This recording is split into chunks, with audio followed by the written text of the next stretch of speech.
All right, what's up, watch people? Welcome back. Hey, thanks for watching. This video is going to be an informative video, and it's going to be about, is your watch waterproof? More specifically, is the Rolex Oyster case waterproof? Okay, so I guess you can consider this a reaction video because although not that many things surprised me, this is something that surprised me. I was out on the forums and I read this message from a guy who was saying to himself, well, he was asking the question. It was something like, hey, I got a Rolex Deep Sea. Should I take it to the beach or get a cheap beater, a Seiko? And if you're the person who wrote that question, I'm sorry, I'm not trying to pick on you, but it just really got a reaction out of me. So my first reaction was of horror. I was just like, what the because that is the type of stuff that is like a cliche Rolex owner that people make fun of. This is like some rich guy who bought a watch. He knows nothing about it. It just said Rolex on it and it looks good and it was expensive and I got it. Then I thought about it some more and I was like, hey, maybe I shouldn't be so judgmental because I got to realize that everybody isn't like a watch nerd, I guess, like me and like you too if you're watching this video. And maybe the guy just didn't know. So I was like, wait a minute, let me chill. Maybe I need to go ahead and just chill out a bit. Maybe it's an honest question. But I also thought about it from a perspective of what could this person be thinking by asking this? Is it just because they don't know, or is it because they're trying to keep it new, pristine, or is it more like they might have to sell it or something, so they want it to be like new? So what I want to do is I kind of want to go through all three of those angles and just give you my opinion. You guys chime in. Let me know what you think about it. Okay, so first one is anytime you see Rolex and it says Oyster, that means that it's in the Oyster case. Now, the Oyster case is rated to a minimum of 100 meters, right? That's minimum. If you're in the imperial system like me, let's just say 300 feet. I know it's not exact, and I know you nerds are going to give me the exact measurement. I know that. We're just trying to keep round numbers here. So anytime you see Oyster anything, Oyster Perpetual, Oyster Cosmograph, you know that case is rated to 100 meters at minimum. The Deep Sea is rated way, way more than that. I mean, it's called the Deep Sea. So 300 meters. And when I think about that, it reminds me of the movie that came out. I think it was called like Hunter Killer. And 100 meters is about the operating depth of a tactical nuclear submarine. So thinking about it from that perspective, I'm pretty sure that your Oyster case Rolex, even if it's the basic level Oyster Perp, the basic one, the white one, 100 meters minimum, water resistance, waterproof. You don't need to have to worry about it. As far as like making sandcastles or swimming or something else like that, okay, yeah, I mean, it's going to be fine. Like, you're not going to hurt it. If you hurt it, if you hurt an Oyster Perpetual Rolex, that's a story that I want to hear.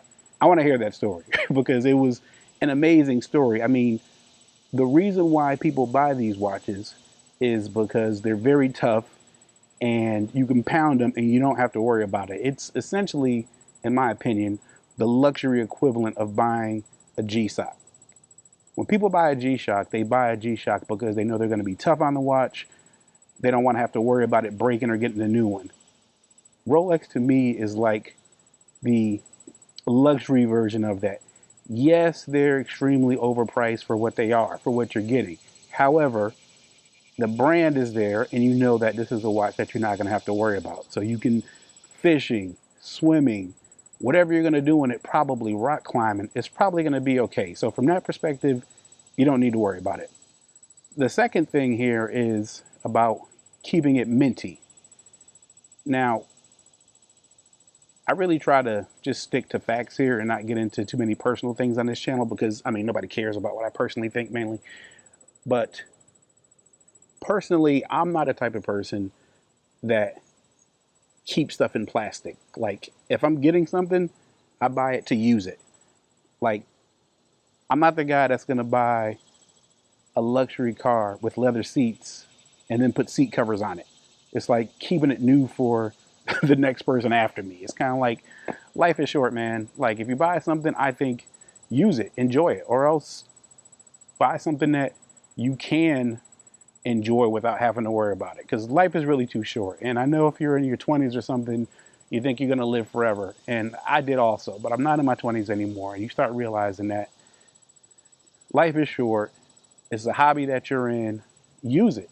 You know, whether you're buying a car or a watch or jewelry or a piece of a suit, a pair of shoes, wear them. So I'm not that person. I'm not really trying to keep my watch as new as possible for the next person to keep it in the best condition, because really what's going to happen is if you ever need to sell the watch anyway, I mean, a quick polish is going to make it look almost like new, right? So you don't have to worry about this got some scratches on it or whatever.